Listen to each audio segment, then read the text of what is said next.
Hello mga kauni, for today's vlog nga guys ay tuturuan ko naman kayo kung paano mag-delete ng Facebook page na hindi niyo na ginagamit, or nakagawa kayo ng Facebook page pero nagkamali kayo. So pwede yan i-delete or pwede niyo yan deactive dito sa ituturo kong tutorial sa inyo. So punta tayo ngayon sa ating Facebook, and then dun sa taas makikita niyo yung tatlong guhit, click mo lang yan, and then punta tayo dito sa settings or sa post account,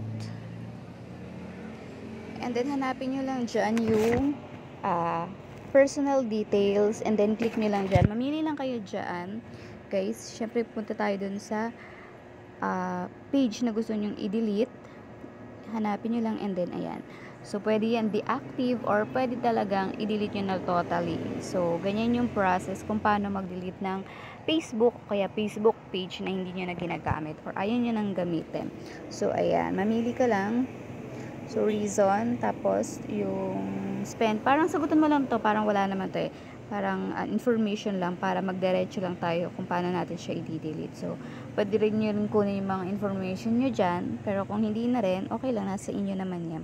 And then proceed nyo na lang yan, i-click nyo na lang yung nakalagay dyan, and then ilagay nyo nga pala yung password ng inyong ginamitan ng Facebook page, yung main profile nyo. So ilagay nyo lang yung password nyo dyan para is mag-continue siya. And then ayan, so pwede nyo nang i-delete, it confirm na gusto nyo nang i-delete yung Facebook page na gusto nyong tanggalin. So diba, super simple lang. So yan, continue lang natin yan